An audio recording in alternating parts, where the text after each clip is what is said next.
Hello बच्चों। तो આપણે ચાલતા ચાલતા ભણતા ભણતા લેક્ચર નંબર 10 પર પહોંચી ગયા છીએ, એટલે કે 2 ડિજિટમાં આપણે પહોંચી ગયા છીએ। તો આપણું જે આગળ ટોપિક છે એ વર્તુળાકાર ગતિમાં વિવિધ પ્રશ્નો છે અને હું અહીંયા પ્રશ્ન સ્વરૂપે લખું છું। આવો એક પ્રશ્ન આપણી સામે છે કે સમતલ વક્રાકાર રસ્તા પર વાહનની મહત્તમ સલામત ઝડપ એટલે આપણે પડી ના જઈએ, વી મેક્સિમમનું સમીકરણ તારવવાનું છે। તો અહીંયા ખાસ કરીને 2 પ્રશ્નો છે। બંને પ્રશ્નોની માહિતી આપી દઉં, પછી આ શરૂઆત કરીએ કે આ પહેલો પ્રશ્ન છે, આના પછી બીજો પ્રશ્ન આવશે।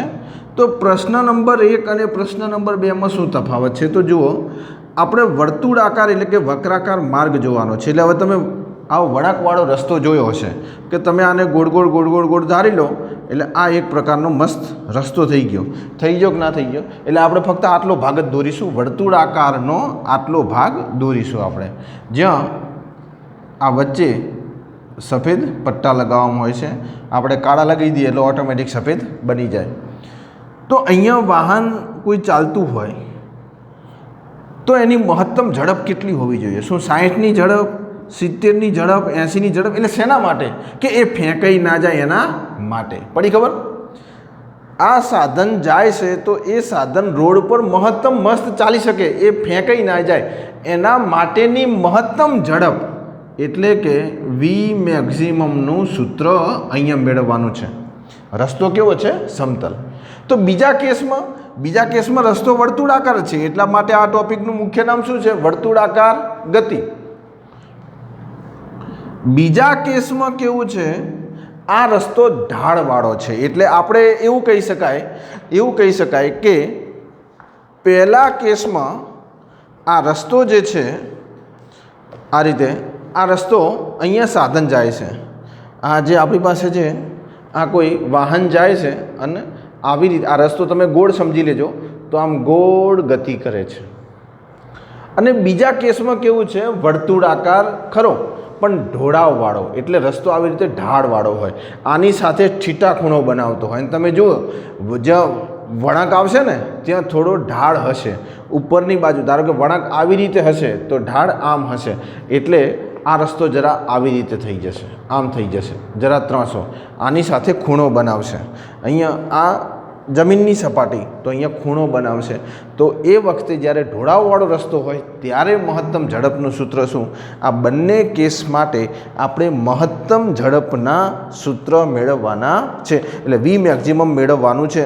એટલે પરીક્ષામાં થિયરીની દ્રષ્ટિએ અને MCQમાં સીધું કીધેલું હોય કે ભાઈ સમતલ વક્રાકાર રસ્તો છે તો એના માટે તો તમારે સૂત્ર પણ યાદ રાખવાનું છે, પણ પહેલાં આપણે થિયરી શીખી લઈએ કે આ સમીકરણ કેવી રીતે આવે છે, એના પર કયા બળ લાગે છે।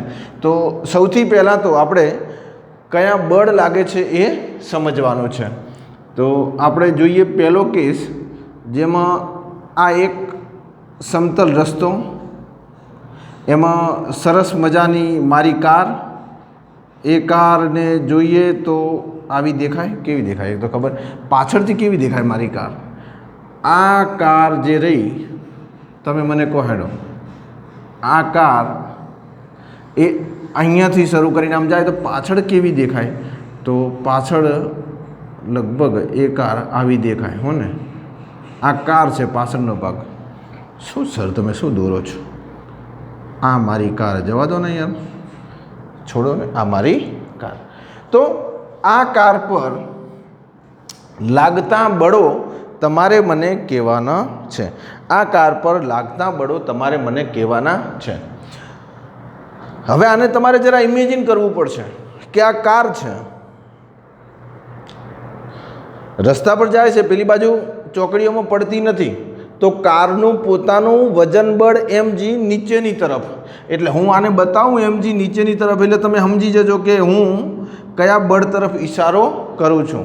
હવે આ કાર નીચે mg તરફ, હવે ઉપર તો ઊંચા આમ ઉડાકૂડ તો કરતી નથી, એનો મતલબ જેટલું mg લાગે એટલું જ ઉપર n લાગે, મતલબ નોર્મલ લાગે। તો નોર્મલ પણ એનો મતલબ કે લંબ બળ એ આવી રીતે લાગે, એટલે કાર ઉપર નીચે તો કૂદશે નહીં, પણ કાર આગળ ચાલે છે. હવે આ કાર આગળ ચાલે છે પ્યારે બચ્ચો, અને અહીંયા ફેંકાઈ જતી નથી. એનો મતલબ કે ભાઈ ગતિને ફેંકવા માટે કોણ અવરોધે? તો કે ઘર્ષણ બળ. તો આ ઘર્ષણ બળ જે છે એ બચ્ચો આ દિશામાં લાગે છે. અને આ વર્તુળાકાર ગતિમાં આ કેન્દ્ર, આ કોઈ વસ્તુ, આ વર્તુળાકાર ગતિમાં પદાર્થ આટલે જાય, પદાર્થ આટલે આવે, પદાર્થ આટલે આવે, અહીંયા આવે, અહીંયા આવે, આટલે ગતિ કરતો કરતો કરતો પાછો અહીંયા આવે, તો અહીંયાથી ફેંકાઈ જતો નથી. એનો મતલબ કે આના પર એક કેન્દ્રગામી બળ લાગે છે. સમજો, તમે આ શીખીને આવ્યા છો, કેન્દ્રગામી બળ. અને આ કેન્દ્રગામી બળને આપણી બુકમાં FC વડે દર્શાવ્યું છે, એટલે આપણે એને FC કહીશું. FC કેન્દ્રગામી એટલે સેન્ટ્રીપેટલ. તો સેન્ટ્રીપેટલ બળ, ચલો બોલો બોલો બોલો, ચલો સેન્ટ્રીપેટલ કેન્દ્રગામી બળ આગળ શીખીને આવ્યા છો. યસ, પેજ ફેરવો, પ્રકરણ નંબર 4, ઝડપથી કેન્દ્રગામી બળ. Yes sir, mv²/r. mv²/r, જ્યાં r એ વર્તુળની ત્રિજ્યા, v પદાર્થનો વેગ, m પદાર્થનું દળ. તો શું આ પરિસ્થિતિ અહીંયા લાગે? યસ, પાક્કી લાગે. તો આ mv²/r. હવે આ વળાંક તો ખૂબ મોટો હોય, મતલબ એનું કેન્દ્ર અહીંયા ક્યાંક હશે, આપણે એવું ધારી લઈએ. તો ઓલરેડી ઘર્ષણ બળ તો લાગે છે, પણ એને બીજું બળ લાગશે mv²/r. એટલે મને ખબર જ છે કે હવે તમારા મગજમાં પ્રશ્ન આવ્યો. પ્રશ્ન આવવો જ જોઈએ. સર તમે એવું કીધું છે એક બાજુ પરિણામી બળ લાગે ને તો પદાર્થ એ દિશામાં ખેંચાય. સર આ બંને બળ આ બાજુ લાગે તો આ કાર હવે રોડ ઉપર નહીં ચાલે, અહીંયા સાઈડમાં આવી જશે. બચ્ચો કારની વાત કરીએ છીએ. કારની અંદર કાર પોતે ગતિ કરે છે, અવલોકનકાર ગતિમાં છે, અજડત્વીય ફ્રેમ છે, ન્યૂટનની ગતિનો પહેલો નિયમ સમજાવી શકતો નથી, એટલે એક ખોટું બળ, એક આભાસી બળ લાગશે, અને એ બળ પ્યારે બચ્ચો આ દિશામાં લાગશે. અને આ બંને સમાન, એટલે કાર આમ પણ ખેંચાતી નથી, આમ પણ ખેંચાતી નથી, અને પોતાના નિયત કરેલા રસ્તે મસ્ત રૂપાળી ચાલી જાય છે. અને જે કોઈ હોય, તમે હોય કે અમે હોઈએ, એને સલામત ઘેર પહોંચાડે છે. આ એન્જિનિયરિંગનું કામ છે, એનું બેઝિક અહીંયા શીખવાનું છે. અને પછી તો ઘણું બધું છે, પણ આ બેઝિક છે પ્યારે બચ્ચો. એના ઉપર લાગતા બળોની ચર્ચા કરી, અને એ ચર્ચા ઉપરથી હવે આપણે આનો જે છે થિયરી આપણે શીખવી છે. એટલે થિયરી કદાચ 2 માર્ક્સમાં પૂછાય પ્યારે બચ્ચો, તો આપણને આવડે.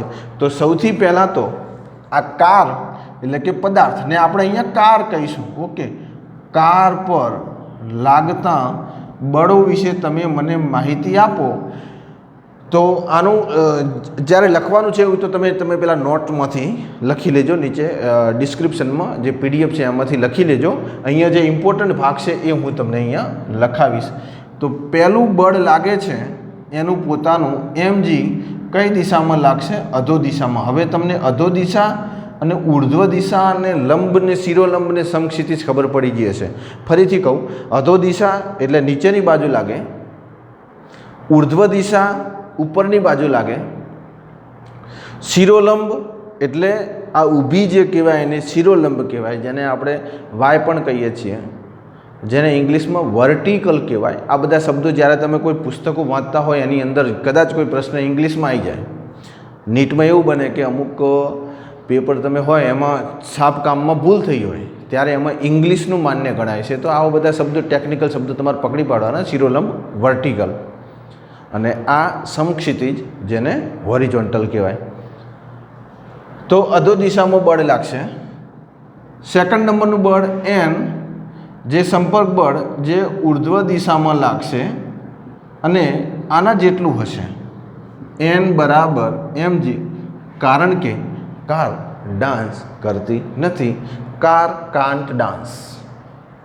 અને ત્રીજા નંબરનું સરસ મજાનું બળ જેને આપણે કેન્દ્રગામી કહીશું FC અને ઘર્ષણ FS. FS એટલા માટે કે કાર ગતિ આમ કરે છે, આમ નહીં કરતી, આમ ગતિ નહીં કરતી, આમ જાય, આમ જાય. આવી કાર કોણ જાય? આવી કંપનીઓ બનાવી જ નહીં, આમ જાય જ નહીં. તો આ બાજુ ફેંકાઈ નહીં જતી, એનો મતલબ કે એને પકડે છે કોણ? ઘર્ષણ બળ. અને આ કેન્દ્રગામી બળ કોણ પૂરું પાડે? ઘર્ષણ બળ પૂરું પાડે, એવું આપણે કહી શકીએ. અને એની સામેનું આભાસી બળ જે આપણે દર્શાવતા નથી, આપણે ફક્ત આટલું દર્શાવીશું. એટલે તમને અહીંયા એવું થાય કે સર આ બાજુ તો બળ લાગે છે પ્યારે બચ્ચો, પણ એને આપણે દર્શાવતા નથી, એને આપણે દર્શાવતા નથી. ઓકે, હવે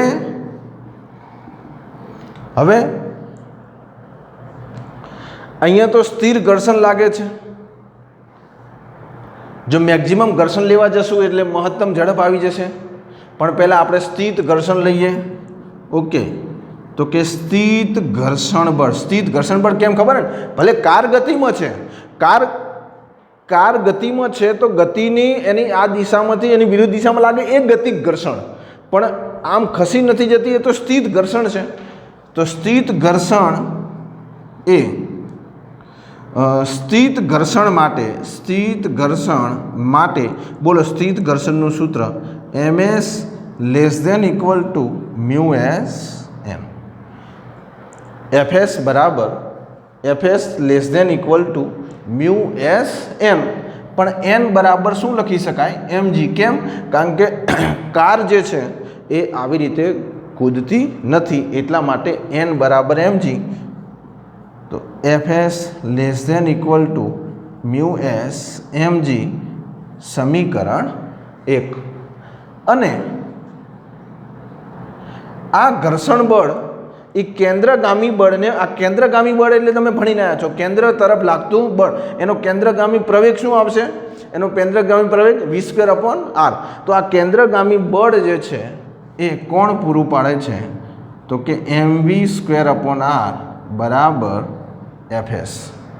અને આ mv²/r બરાબર fs છે, એટલા માટે હવે તમે fsની જગ્યાએ mv²r મૂકતા તો આ રીતે લખી શકાય. અને અથવા અહીંયા લખું, ચલો હવે જરા તમને દેખાતું નહીં હોય. હા, એ તો હું ભૂલી જ ગયો છું. હા, ઓકે. અને fs બરાબર mv²/r. mv² એટલે ખબર? m એટલે કારનો દર, v એટલે કારનો વેગ, અને આ એટલે વર્તુળાકાર કારની ત્રિજ્યા નહીં, એટલે વર્તુળાકાર માર્ગની ત્રિજ્યા મૂકતા તો એ આપણે મૂકીએ તો શું બની જશે? mv²/r ≤ μsmg. એટલે જે ઉડતું હોય ઉડાડી દો. v², v ઝડપનું સૂત્ર લાવવું છે માટે v² ≤ μsrg. પણ આપણે મહત્તમ ઝડપ શોધી, આપણે કાર લઈને જવું છે તો આપણે જેમ બને એમ કારને દોડાવી જ છે, પણ એનું મહત્તમ ઝડપ કે 70ની 80ની, કારણ કે એ જો હવે કોના પર આધાર રાખે છે? તમારી ઝડપ વધારવી કે નહીં એ વર્તુળાકાર માર્ગની ત્રિજ્યા પર આધાર રાખે છે. જો વર્તુળાકાર માર્ગની ત્રિજ્યા વધારે તો તમારી ઝડપ વધારે. જેમ વળાંક એકદમ શાર્પ એમ તમારી ત્રિજ્યા પણ, આ તમારી ઝડપ પણ શાર્પ હશે. ઓકે, માટે v ચલે છે μsrg, પણ v મેક્સિમમ લગાવી દઈએ એટલે અહીંયા બરાબર થઈ જશે μsrg. આ એક સરસ મજાનું સમીકરણ મળ્યું. આ સમીકરણ શેનું છે એની ફિલિંગ તમે લાવો. ચલો હાડો, આ સમીકરણ તો મેળવ્યું, કારણ કે ઘણા વિદ્યાર્થીઓને શું હોય, સમીકરણ મેળવ્યું, થિયરી ગોખી નાખી, પણ એની ફિલિંગ્સ ના આવે. તો આ ફિલિંગ્સ એવી છે કે આ કાર એ રસ્તા પર કેટલી મહત્તમ ઝડપથી જવી જોઈએ. હવે તમે અહીંયા વિચારો કે મ્યુએસની કિંમત આપેલી હોય કંઈક, ધારો કે આ મીટર પ્રતિ સેકન્ડમાં હશે. દાખલા તરીકે આની આપણી ફિલિંગ લાવીએ, બરાબર. દાખલા તરીકે આ તો ખાલી ઉદાહરણ આપું છું કે મ્યુએસની જે કિંમત છે એ 0.4 છે, એવું સમથિંગ આપણે ગણી લઈએ. ઓકે, આર એની વર્તુળાકાર માર્ગની ત્રિજ્યા, હવે એ તો વધારે જોવાની, એટલે ધારો કે વર્તુળાકાર માર્ગની ત્રિજ્યા આપણે 1 કિલોમીટર એટલે 1000 મીટર ગણી લઈએ અને જી બરાબર 10 લઈએ અને 0.2 લઈએ. તો જોઈએ, કિંમત મૂકીએ કે આ પ્રકારે રોડ હોય તો તમારી ઝડપ તમારી કેટલી હોવી જોઈએ. તો 0.2 એટલે 2/10, અહીંયા 1000 અને અહીંયા 10 એટલે ઉડી જાય. તો પ્યારે બચ્ચો 2000 આવશે. હવે વર્ગમૂળમાં 2000ની કિંમત આપણે આને બીજું શું કરી શકીએ, તો 1000 ગુણ્યા 2 કરી શકીએ. 1000 100 ગુણ્યા 20 કરી શકાય. તો 6નું વર્ગમૂળ તો 10 થાય. 10 વર્ગમૂળમાં 20 આવું બને. અને તમે જુઓ કે અહીંયા ચોખ્ખું છોડ પાયો પછી એટલે 4 પોઈન્ટ સમથિંગ આવે. એટલે આ 4 પોઈન્ટ સમથિંગ આવે એટલે 4.4 ગુણ્યા 10 એટલે 45 જેવું આવે. તો તમારી ઝડપ 45 બધું શેમાં છે, મીટર પ્રતિ સેકન્ડ. અને 45 મીટર પ્રતિ સેકન્ડને તમે કિલોમીટર પ્રતિ કલાકમાં ફેરવી નાખો એટલે તમારી ઝડપ ખબર પડી જશે. તમારી જે ગાડીનો સ્પીડોમીટર હોય એ કિલોમીટરમાં હોય, આપણે જે લાયા એ મીટર પ્રતિ સેકન્ડમાં લાયા. ઓકે, તો એને તમે જરા આપણે નહીં કહેતા તમે 1000ને 3600 વડે ભાગીને મીટર પ્રતિ સેકન્ડમાં ફેરવો, એનું ઊંધું કરીને કિલોમીટર પ્રતિ સેકન્ડમાં ફેરવો તો ખ્યાલ આવશે કે એ તમારે ઝડપ કેટલી રાખવી જોઈએ. તો આ કેવું છે કે ચોકડીમાં પડી ના જાય એના માટે. તો હવે શું થયું, એન્જિનિયર હતા એમના મગજમાં એવું થયું કે ભાઈ આપણે આને એવું કંઈક કરીએ કે ત્રિજ્યા એની રાખવાની. આની જે ત્રિજ્યા છે ને એ ત્રિજ્યા આર એની રાખવાની, પણ આને જરા ઢાળ બનાવી દઈએ. તો આમ ઢાળ બનાવી દઈએ તો શું વી મેક્સિમમ વધી શકાય. તો એમને પ્રયોગ કરતાં માલુમ પડ્યું, હા આ ઝડપ તો વધારી શકાય. એનો મતલબ કે જે સપાટ રસ્તો હતો એ સપાટ રસ્તા પર ધારો કે મહત્તમ ઝડપ 60ની હતી, એ હવે જરા એને થોડું ઢોળાવ કરી નાખ્યો, ઢાળ બનાવી દીધો, તો એની ઝડપ 60ની જગ્યાએ 70 થઈ જાય. તો શું એમાં કંઈ બળોમાં કંઈ ફેર પડ્યો, તો કે હા એની પર લાગતા બળોમાં ફેર પડ્યો. એની પર જે પછી ઘર્ષણ બળ લાગવા માંડ્યું, આ બાજુ જે ઘર્ષણ બળ લાગવા માંડ્યું, કેન્દ્રગામી બળ જે લાગવા માંડ્યું એ કેન્દ્રગામી બળ વધી ગયું. અને કેન્દ્રગામી બળ વધી ગયું એટલે એની સાપેક્ષે આપણું આની જે ઝડપ છે એ પણ વધી ગઈ. તો હવે આપણે પ્રશ્ન નંબર 2 જોઈશું. તો આ પ્રશ્ન નંબર 1 હા કદાચ 2 માર્ક્સમાં પૂછાય ને, પેલું સમીકરણ તો ખાસ યાદ રાખજો. સમતલ વક્રાકાર છે. હું વારંવાર કહું છું, વક્રાકાર તો બંને પ્રશ્નમાં છે, પણ આ સમતલ છે અને પેલો ઢાળવાળો કેસ છે. તો હવે આપણે ઢાળવાળા કેસની અંદર સમજીએ અને ત્યાં મારી કાર કેવી ચાલે છે એ આપણે સમજવાનો પ્રયત્ન કરીએ. આ જરા ફિલિંગ્સ માટે હતું, પણ આવી રીતે આ પ્રશ્નને આપણે લખીશું. અને વધારે ડિટેલમાં લખવા માટે હું નીચે તમને હવે જો ડિસ્ક્રિપ્શનમાં તમને જે મૂકું છું ફાઇલ, એ ફાઇલમાં બની શકે અમુક વાર વધારાનું હોય, તો આ અને તમારી રીતે કાપી અને તમે લખો તો ચાલે. બેઠું લખવાની જરૂર નથી, કારણ કે બેઠા વાક્યો યાદ રહેવાના નથી તમને પરીક્ષામાં. વાંચવાના જરૂર, એને વાંચી લેવાના, એને સમજી લેવાના. અને હા, એકલું ફિઝિક્સ સમજે પરીક્ષામાં માર્ક્સ નહીં આવે. સમજી વત્તા એને તમારે યાદ રાખવાનું છે તો તમે માર્ક્સ લાવી શકશો. તો એવી રીતે જરા થોડું મિક્સ કરીને તમે એ લખવાનો પ્રયત્ન કરજો ને દાખલા તો તમે તમારી રીતે ગણશો, બસ સાચા હોવા જોઈએ તો ચાલે. હવે આ પ્રશ્ન છે, પ્રશ્ન નંબર 2. આ જ વર્તુળાકાર ગતિનો કોન્સેપ્ટ કે ઢોળાવવાળા વક્રાકાર રોડ, અવશેષ વક્રાકાર જ રોડ પર ગતિ કરતા વાહન માટે FBDની મદદથી મહત્તમ સલામત ઝડપનું સમીકરણ તારવો. એટલે આ રોડ ખરેખર આવો છે, આજે મેં દોર્યો ને, અને જો એને દર્શાવવું હોય તો આ વક્રાકાર અને આવી રીતે રોડ છે. આ રોડ ખબર પડે ને, આમ ઢાળ છે એમ, અને અહીંયા કોઈ કાર સામે જઈ રહી છે. સ્વાભાવિક છે, કાર કોની હશે? મારી જ કાર હોય ને ભાઈ. ઓકે, તો તમે એવું ના ઈચ્છા કે સર તમે મહત્તમ ઝડપથી આગળ વધી જાઓ ને કે પછી સીધા ચોકડીઓમાં જશો. તો આના માટે લાગતા બળો, બસ બળો બહુ અગત્યના છે. બળો બહુ અગત્યના છે. ગતિના નિયમો, ડાયનેમિક્સ એ તો કહેવા માગે છે ગતિ કેમ થાય છે, એની ઝડપ ને એ તો બધું છે જ. ગતિ કેમ થાય છે, એના બળો કયા છે, એ બળોને આપણે સમજવાનો પ્રયત્ન કરીએ. ચલો, તમને ખબર હોય એટલા બળ. અરે સર MG દોરી નાખો સર, આ તો અમને બહુ આવડે છે. Very good. ચલો MG, તમારે દરેક પ્રશ્ન એ શીખવાનું. બોલો લંબ બળ સીધું? ના સર, લંબ બળ સપાટીને લંબ. Very good. તો તમે હવે ડાયા ડમરા થઈ ગયા છો. Very good sir. એકબીજાના બળો થતા નથી. બચ્ચો એટલું યાદ રાખો કે આ બળોને આપણે આવી રીતે દર્શાવવાના છે. અમુક વિદ્યાર્થી આવી રીતે યાદ રાખે, સર એમ કહો ને કે X અને Y માં બળો દર્શાવવાના છે, તો આ બળ વચ્ચે એનો મતલબ કે એના 2 ઘટકો લઈ લો. અહીંયા MG આ બાજુ છે તો એના 2 ઘટકો લઈ લો. પૂરું. યસ, ઘટકો લેતા આવડતા હોવા જોઈએ. તો એ ઘટકો આપણે લઈએ. હવે બીજું એક બળ લાગશે, આ ઢોળાવવાળો રસ્તો, તો એનું કેન્દ્રગામી બળ આ દિશામાં લાગશે, એ નીચે નહીં લાગે. તો એનું કેન્દ્રગામી બળ આ દિશામાં લાગશે, mv²/r. એ આમ લાગશે. અહીંયા આ ફેંકાઈ જતું નથી, એટલે એક સરસ મજાનું ઘર્ષણ બળ લાગશે. સર તમે શું કર્યું, આ કેટલા તો બળ લગાવ્યા. તો તમે જરા બળ બધા સમજી લો, બરાબરના સરસ મજાના તમે બળ સમજી લો, સરસ મજાના. અને આ ગાડી ફેંકાઈ જતી નથી. હવે બચ્ચો જરૂરી નથી કે ઘર્ષણ બળ આમ લાગે.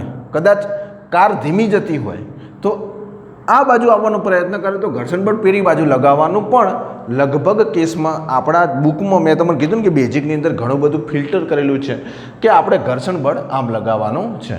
ઓકે, હવે આ કાર સ્થિર છે, મતલબ કૂદાકૂદ કરતી નથી, તો એના ઘટકો આપણે સંતુલનમાં લઈ લઈએ. તો હવે આ વસ્તુ હું અહીંયા FBDમાં બતાવું, કારણ કે અહીંયા થોડો શું થશે, ગરબડ ગોટાળો થશે. તો FBDની અંદર હું બતાવું છું. ઓકે, સારું. તો FBDની અંદર હું અહીંયા બતાવું. તો FBDની અંદર એ જ વસ્તુ છે, MG, એની આ બાજુ N. તો Nના 2 ઘટકો, એક આ દિશામાં, એક આ દિશામાં. ખ્યાલ ના આવે તો અહીંયા દોરું છું, બંને બાજુ દોરું છું. બોલો બંને બાજુ દોરું છું. આ N. તો અહીંયા જે ખૂણો બનશે એ આટલે ખૂણો બનશે, એ ખૂણો થીટા, એટલા માટે n cos થીટા. આ થઈ જશે n sin થીટા. આ મેં તમને ઝૂમ કરીને આપ્યું એ વસ્તુ અહીંયા દર્શાવો. આ બંને કોમ્પોનેન્ટ આ બાજુ મૂક્યા, પણ હું લખીશ અહીંયા n cos theta, n sin theta. બોલો બચ્ચો, બ્યુટીફુલ. ફિઝિક્સ આવડ્યું? ઓકે. હવે આ એનને સમતોલન કરતું બીજું બળ, MGના 2 ઘટકો. તો MGના 2 ઘટકો એટલે MG વચ્ચે આવવું જોઈએ. તો આનું એક્ઝેક્ટ સામે અહીંયા ખૂણો થીટો બને, માટે MG cos થીટો. અને આ દિશામાં એક બળ લાગે જેનું નામ છે MG sin theta. mg sine theta. એટલે મારો કહેવાનો મતલબ છે કે આ બાજુ mg કોસ થીટો. ધ્યાન આપજો ને કે થાકી જશો કે સર શું કહેવા માગો છો. એફ લાગે છે અને mg સાઇન થીટા. ખબર એમ તો કહેતા જ નહીં સર, ખબર ના પડી. ઓકે, ફરીથી જો કેટલા બધા બળો છે, કેટલા બધા બળો કામ કરે છે. તારે તો કાર ચાલે છે ને કાર પાછી કોની? મારી કાર. ઓકે, આ કાર, એના પર નીચે બળ લાગે mg, સંપર્ક સપાટીને ઉપર બળ લાગે n. એટલે n ના બે ઘટકો લીધા પણ લખ્યા છે અહીંયા n cos થીટા અને n sin થીટા. mg ના બે ઘટકો લીધા mg cos થીટા, આ થીટા છે, mg cos થીટા અને mg sin થીટા આ રહ્યું. અને ઘર્ષણ બળ તો આ દિશામાં લાગે છે. હવે આ ઘર્ષણ બળ પણ પોતે સમતલમાં છે, એટલા માટે એના બે ઘટકો લેવામાં આવશે. એટલે આના પણ બે ઘટકો લેવામાં આવે તો હવે આ ઘર્ષણ બળ એકચ્યુઅલી કેવું લગાડવાની, એની ટેન્ડન્સી કેવી, એનું વલણ કેવું, તો કે આ દિશામાં લગાવવાનું વલણ, એટલે કે એક્સ દિશામાં લગાવવાનું એનું વલણ છે. તો એક્સ દિશામાં લગાવવાનું વલણ છે, તો એનો જે ખૂણો છે એ આપણે એક્સની સાપેક્ષે લઈશું. તો આ પ્યારે બચ્ચો થીટા ખૂણો થશે. તો હવે તમે વિચારો કે આમાં કેટલું ખીચડું થવાનું છે. તો હવે આ લાગ્યું એફ, તો આ એનો થઈ જશે એફ cos થીટા અને બીજો ઘટક થઈ જશે mg, અને આ mg ની નીચે એની fg ની દિશામાં જ થશે ને, આ અને આ mg ની દિશામાં f sin થીટા. બાપા રે, બળ કેટલા લાગ્યા? 1 2 3 4 5 6 7 8 9. અને સ્યુડો ફોર્સ તો સાચું જ, fp તો fp સ્યુડો ફોર્સ તો સાચું, એને તો આપણે ગણી જ નથી. કેટલા ગણ્યા મેં બળ? ફરીથી ગણું. 1 2 3 4 5 6 7 8 9 અને 10 પ્રકારના બળ લાગ્યા. હવે આ 10 પ્રકારના બળને એકવાર તો સમજવાનો પ્રયત્ન કરો. હવે મારી તમને એવી એડવાઇસ છે કે તમે આ આકૃતિ જાતે ગણો, દોરો. આ આકૃતિ તમે જાતે દોરો. મારી એવી એડવાઇસ છે તમને, કે એવી મારી ઈચ્છા છે કે એવું તમે કરો એમ, કે આકૃતિ તમે જાતે તમે દોરો એમ. પછી આની અંદર જુઓ, પછી ચોપડીમાં જુઓ તો તમને ખ્યાલ આવશે કે ખરેખર શું કરવાનું છે. અને પછી તો આ સમીકરણોને તમે ઉપર નીચેના બળો અને આ બાજુના બળોને સમતુલન કરશો એટલે તમારું કામ જબરજસ્ત પ્યારે બચ્ચો બની જશે. બની જશે. તો હવે આને આપણે ગણવાનો પ્રયત્ન કરીએ છીએ. મેં અહીંયા એફ જ બતાવ્યું છે, એફ cos થીટા અને એફ sin થીટા મેં બતાવ્યું નથી. મેં અહીંયા બતાવ્યું છે, આ FBD છે એટલા માટે અહીંયા લખ્યું છે FBD. હવે ઉર્ધ્વ દિશાના બળો, કાર પર લાગતા ઉર્ધ્વ દિશાના બળો એટલે ઉપર નીચે. તો ઉપર નીચેવાળા જે બળ છે એ પ્યારે બચ્ચો કયા લાગે છે? તો ઉપર લાગે છે n cos થીટા. જુઓ, n cos થીટા બરાબરી કોને સમતુલ્ય છે? તો કે mg, બંને એક જ દિશામાં લાગતા હોય તો સરવાળો કરવાનો, mg plus f sin theta. અને બીજું હું કહી દઉં, આ જે ઘર્ષણ લાગશે એ fs લઈશું, એટલે આ ઘર્ષણને આપણે fs કહીશું. એટલે આ fs અને આ fs, એટલા માટે અહીંયા પણ fs. કારણ કે આપણે પેલું ગતિ ઘર્ષણ કાર ગતિમાં છે એટલે એ તો લેવાનું નથી, આપણે આ રીતે ગતિ કરવાની છે. તો આમાં હવે આપણે સમીકરણ સાથે સાથે ઉકેલતા જવા છે. ઓકે, તો એનું હું ગણિત કરું. mgને તમે કરતા બનાવો તો n cos theta minus fs sin theta. આ સમીકરણ 1. કયા બળો લીધા? ઉર્ધ્વ દિશાના, વાય દિશાના બળો લીધા. એટલે તમને આમ તો શું પરીક્ષામાં યાદ રાખવું હોય તો રાખી શકાશે કે મેં ટોપિક ક્યાંથી ચાલુ કર્યો એમ. સૌથી પહેલાં તો આકૃતિ. હવે આકૃતિની તમે ઘરે 2-3 વાર પ્રેક્ટિસ કરશો એટલે આકૃતિ તમને ફાવી જશે. એટલે પરીક્ષા કદાચ એમ કે ને સરકાર કે ચલો અઠવાડિયા પછી પરીક્ષા, તો આ ટોપિક તમે અત્યારથી ક્લિયર કરેલો હોય ને તો તમે કદાચ વાંચવાનું રહી ગયું હોય ને તો પરીક્ષામાં પૂછાય તો આવડે કે ભાઈ હા સર આ આકૃતિ તો અમે 3-4 વાર પ્રયત્ન કર્યો હતો એટલે હું લખી શકું એમ, અને એ તમે લખો એટલે સાચું પડે. તો ઉર્ધ્વ દિશાના બળો લગાવ્યા. હવે સમતલ બળો, કાર પર લાગતા સમક્ષિતિજ દિશાના બળો.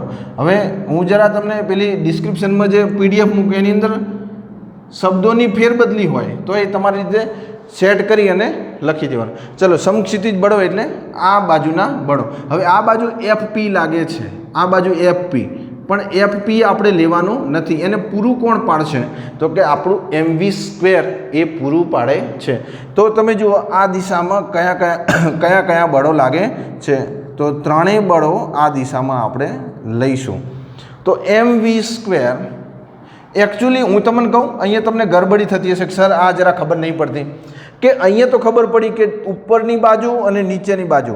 એકચ્યુઅલી આ બચ્ચો જે છે ને, હવે સોરી હું તમને ફરીથી સમજાવું કે આ આનું કેન્દ્ર છે. તો અહીંયા જે લાગે ને એ કેન્દ્રગામી બળ, અને એની વિરુદ્ધ લાગે ને એ કેન્દ્ર ત્યાગી બળ. કેન્દ્ર ત્યાગી બળ. તો આપણે જે આ બાજુનું જે બળ લઈએ છીએ ને FP, એ ખરેખર કેન્દ્ર ત્યાગી બળ લઈએ છીએ, આમ લઈએ છીએ. એટલા માટે mv² બરાબર આ લખીએ છીએ. ફરીથી સમજાવું. આપણે જે આભાસી બળ લઈએ છીએ એ આભાસી બળ કયા સ્વરૂપે લાગે છે? કેન્દ્ર ત્યાગી. કેન્દ્ર ત્યાગી એટલે કેન્દ્રથી દૂર જાય, અને કેન્દ્રગામી એટલે કેન્દ્રની નજીક આવે. એટલે એકચ્યુઅલી આ mv²/r એ કેન્દ્રગામી નહીં પણ કેન્દ્ર ત્યાગી બળ લેવામાં આવે. કેન્દ્ર ત્યાગી બળ લેવામાં આવે, પણ દરેક ચોપડીમાં આપણે આ રીતે આપેલું છે. પણ સમજવાનું આવી રીતે છે કે કેન્દ્ર ત્યાગી બળ એટલે આ કેન્દ્ર ત્યાગી બળ બરાબર Fs cos θ plus n sin θ, એ અર્થમાં લેવાનું છે. આમ તો કેન્દ્રગામી કેન્દ્ર ત્યાગી એ બંને બળો સમાન છે, એટલે એ આ દિશામાં લીધેલું છે. બરાબર છે. તો mv² બરાબર n, અહીંયા n છે એટલા માટે n આપણે એકચ્યુઅલી ગણિત કરવું છે, n sin θ plus Fs cos θ. આ સમીકરણ 2. અને હવે સમીકરણ 1 અને 2 ને આપણે છેવટે શું મેળવવાનું છે? ઝડપનું સૂત્ર v, આમાંથી v મેળવવાનો છે. તો સમીકરણ 2 અને 1 નો ગુણોત્તર લેતા, હવે કદાચ દેખાતું નહીં હોય. ઓકે, તો ગુણોત્તર લઈએ આપણે. હા, તો ગુણોત્તર લઈએ. 2 અને 1 નો ગુણોત્તર લેવાનો છે. આપણું ગણિત સહેલું પડે એટલા માટે. તો mv²/r અને નીચે આવશે mg, માટે આ લખું n sin θ plus Fs cos θ, n cos θ Fs sin θ. પણ હા, પણ કાંઈ નહીં, હેડો ને. ઓકે, હવે જો આ ઉડી જશે, શું થઈ જશે? ઉડી જશે. હવે એક કામ કરીએ. શું કામ કરવું છે? આપણે આ v² જે છે ને એને મેક્સિમમ લેવું છે, પણ લગાવવું જ પડશે. પણ v² બરાબર મેક્સિમમ લેતા Fs બરાબર μsn મૂકી શકાય. આ તો ખબર પડી ને, મૂકી શકાય. તો હવે આને આપણે લઈએ સમીકરણ આવી હો ને. આ તો મેં તમને એક વચ્ચે પદ લખ્યું. હવે હું આની વાત કરું છું. v maximum²/rg. મેક્સિમમ છે એટલા માટે આ બરાબર લખી શકાય ને કે <= થશે. હવે જરા તમારે ગણિત જ ધ્યાન રાખવાનું છે. n sin θ plus μsn cos θ, n cos θ તમારે જાતે આપો તો તમે ચાલે, છેલ્લે ચેક કરી લેવાનું. તમારો અને મારો જવાબ બંને ચેક કરી લેવાનો. એટલે મેં શું કર્યું, એફએસની જગ્યાએ મ્યુએસએન મૂકી દીધું. તો જો હવે સાદુરૂપ અપાતું હશે, એન આમાંથી સામાન્ય નીકળે, અહીંયાથી નીકળે, અહીંયાથી નીકળે, અહીંયાથી નીકળે, એટલે છેવટનો ઉડી જવાનો છે. એટલે એન ઉડી જશે અને એટલે સાદુરૂપ આપતા એનને દૂર કરતા અને જમણી બાજુના પદોને કોસ થીટા વડે ભાગતા. એટલે તમે આને કોસ થીટા વડે ભાગો ને આને કોસ થીટા વડે ભાગો. બરાબર. તો વી મેક્સિમમ સ્ક્વેર આરજી, જરા ગણિત ધ્યાન આપજો હો ને. બોલો, એન સાઇન થીટા ભાગ્યા cos theta plus mu S N cos theta ભાગ્યા કોસ થીટા. આ તો શીખીને આવ્યા છો ને. ધારો કે આખો હું કાઉન્સ કરું અને એને ભાગ્યા કોસ થીટા કરું એટલે ઓલરેડી બંનેના પદમાં કોસ થીટાનો ભાગાકાર આવશે. એટલે આ જરા સહેલું છે. ઓકે, બોલો, એ રીતે છેદમાં કર્યું, અંશમાં કર્યું, એ રીતે છેદમાં પણ કરવું પડે ને તો જ એનું તમારું મૂલ્ય એ છે એ જળવાઈ રહે. એન ક્યાં લખવાનું છે સર? એન નથી લખવાનું, એન દૂર થઈ જશે. કોસ થીટા અને કોસ થીટા, તો મ્યુ એસ સાઇન થીટા અને કોસ થીટા વડે ભાગ્યો. તો હવે જુઓ અહીંયા સાદુરૂપ બનશે. હા, સાદુરૂપ બનશે sine theta upon cos theta એટલે ટેન થીટા. આ કોસ થીટા ઉડી જશે એટલે મ્યુ એસ, આ કોસ થીટા ઉડી જશે એટલે 1 ઓછા મ્યુ એસ ટાન થીટા. આ થઈ જશે વી મેક્સિમમ સ્ક્વેર અપોન આરજીનું સૂત્ર. હવે આ સૂત્ર આવ્યું, વી મેક્સિમમ સ્ક્વેર અપોન આરજીનું સૂત્ર આવ્યું. તો આરજીને આપણે જમણી બાજુ લઈ જવું, કારણ કે છેલ્લે શું મેળવવું છે? વી મેક્સિમમનું સૂત્ર. તો તમે જરા આ આકૃતિ છે એનો સ્ક્રીનશોટ પાડી લેજો. ચલો 1 2 3 4 5 આકૃતિનો સ્ક્રીનશોટ તમે પાડી લો. ઓકે, સારું. તો હવે આપણે જવાબ તરફ જ પહોંચી ગયા છીએ. વી મેક્સિમમ સ્ક્વેર આરજીને પેલી બાજુ લઈ જવું છે. Tan theta plus mu S upon 1 minus mu S tan theta into RG. Okay, આખું બની જશે. તો વર્ગમૂળ આપણે વર્ગ કાઢી નાખીએ તો વર્ગમૂળમાં બનશે આખી વસ્તુ. Tan theta plus mu S upon 1 minus mu S tan theta into RG. બચ્ચો, આ જે આવ્યું એ આપણે ઢોળાવવાળા રસ્તા, વક્રાકાર રસ્તા પર મહત્તમ ઝડપ આટલી રાખવી જોઈએ. યાદ કરો, કોના પર આધાર રાખે છે? તો એક તો ખૂણા પર આધાર રાખે છે. ખૂણો તમે ઢોળાવ કેટલો રાખો છો, આ થીટા ખૂણો કેટલો રાખો છો એના પર આધાર રાખે છે. મ્યુ એસ એટલે કે સ્થિત ઘર્ષણાંક પર આધાર રાખે છે. વર્તુળાકારની ત્રિજ્યા અને જી પર તો આધાર રાખે છે. તો આ જે છે એ આપણે ઢોળાવવાળા વક્રાકાર રસ્તા પર જ્યારે કોઈ વાહન ચલાવતા હોઈએ ત્યારે એની મેક્સિમમ ઝડપ ચોકડીમાં પડી ના જાય એટલા માટે એની મેક્સિમમ ઝડપ કેટલી રાખવી જોઈએ એ આ દર્શાવે છે. હવે આ જરા તમે લખી લેજો. પેલામાં તો છે જ પેલી નોટમાં, પણ એ કદાચ જો સાદુરૂપ તમને ના ફાવે તો આ સાદુરૂપ લખી લેજો. ચલો હડો ઝડપથી 1 2 3 4 5. ઓકે, આની આ જે પ્રશ્ન છે એ પ્રશ્ન પરીક્ષામાં પૂછાય તો ઓકે, પણ આના પછી બીજો એક એક્સ્ટ્રા પ્રશ્ન પૂછાય છે. આપણે એની વાત કરી લઈએ થોડી, 2-5 મિનિટ થશે. હવે આ જે પ્રશ્ન છે, ઢોળાવવાળા વક્રાકાર રોડ પર ગતિ કરતા વાહન માટે એફબીડીની મદદથી મહત્તમ સલામત ઝડપનું સૂત્ર મેળવો. એના પછી કદાચ એવું પૂછે કે જો સપાટી ઘર્ષણ રહિત હોય, રોડની સપાટી ઘર્ષણ રહિત હોય તો તો કેવી પરિસ્થિતિ બને? તો એવા કેસમાં આપણને ઘર્ષણાંક લાગે નહીં. તો આપણે જે સમીકરણ મેળવ્યું એ સમીકરણ અહીંયા વી મેક્ઝિમમ નું સમીકરણ હું અહીંયા લખું છું. તો વી મેક્ઝિમમનું સમીકરણ લખીને એમાં જે મ્યુએસ આવે છે એ મ્યુએસને આપણે 0 કરી દેવાનું છે. તો સમીકરણ શું હતું?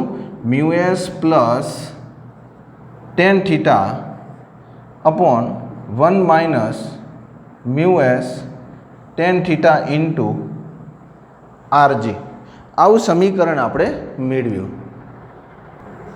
અહીંયા મ્યુએસ પ્લસ tan થીટા કે tan થીટા પ્લસ મ્યુએસ એ તો સરવાળો છે એટલે કોઈ ફેર પડતો નથી. આવું આપણે સમીકરણ મેળવ્યું. હવે ઘર્ષણ નથી. જો ઘર્ષણ ના હોય તો મ્યુએસની જગ્યાએ શું મૂકતા? 0 લેતા. ત્યારે વી મેક્ઝિમમનું સમીકરણ શું આવશે?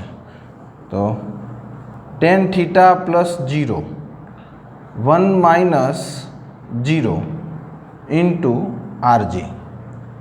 બરાબર. તો હવે આનું સાદરૂપ તમે આપો તો શું બનશે મને કહો. ચલો બોલો, મારી સાથે બોલો બધા. એડો મારી સાથે બોલો. વી મેક્ઝિમમ બરાબર tan થીટા, આ ભાગાકારમાં 1 એટલે એ tan થીટા જ રહેશે, પ્લસ 0 એટલે tan થીટા એકલું વચ્ચે અને આરજી. એટલે આને બીજી રીતે પણ યાદ રાખવા માટે લખી શકાય, આરજી tan થીટા. હવે આરજી tan થીટા એ કયું સૂત્ર મળ્યું? જ્યારે મ્યુએસ બરાબર 0 હોય. હવે મ્યુએસ બરાબર 0 એટલે કેવું કે ધારો કે તમે રોડ ઉપર જાઓ છો ને વરસાદ પડે છે, તો વરસાદ પડે ત્યારે વરસાદની રોડની સપાટીને તમારા જે ટાયર, જે ગાડી છે એ ગાડી વચ્ચેનું ઘર્ષણ ઓછું થાય, ધારો કે 0 થઈ જાય, ત્યારે આ ઝડપ બનશે. બચ્ચો આ ઝડપનું બીજું નામ આપવામાં આવ્યું છે ઓપ્ટિમમ ઝડપ. ઓપ્ટિમમ, એને V0 કહીશું, ઝડપ, જેને ઈષ્ટ ઝડપ પણ કહે છે. ઈષ્ટ ઝડપ પણ કહે છે. એટલે આ ઝડપ ક્યારે? કે જ્યારે મ્યુએસ બરાબર 0. વક્રાકાર ઢોળાવવાળા રસ્તા પર જ્યારે મ્યુએસ બરાબર 0 લઈએ ત્યારે જે મહત્તમ ઝડપ મળે એને ઓપ્ટિમમ ઝડપ V0 અથવા ઈષ્ટ ઝડપ કહે છે. એટલે આ શબ્દ સાંભળીને તમે ગભરાઈ ના જતા. એટલે ઓપ્ટિમમ ઝડપનું સૂત્ર આ, એને આપણે V0 કહીશું. એકચ્યુઅલી આને શું કહીશું આપણે? V0 કહી શકાય. અને આ ઓપ્ટિમમ ઝડપ મેળવ્યા પછી જો તમે વધારે ઝડપથી કાર ચલાવો તો તમે નક્કી ચોકડીઓમાં પડવાના છો. તો આવી રીતે પ્યારે બચ્ચો આપણે પ્રશ્ન પૂછાય છે. તમારે આ 3 સમીકરણ યાદ રાખવાના છે. પહેલાં સમતલવાળા માટે, ઢોળાવ માટે વી મેક્ઝિમમ, અને છેલ્લે મ્યુએસ બરાબર 0 ત્યારે ઓપ્ટિમમ ઝડપ. આ 3 સૂત્રો યાદ રાખવાના છે બચ્ચો. વાંચતા રહો અને ફરીથી આપણે લેક્ચર 11માં મળીશું. ત્યાં સુધી આવજો. Tata, bye bye.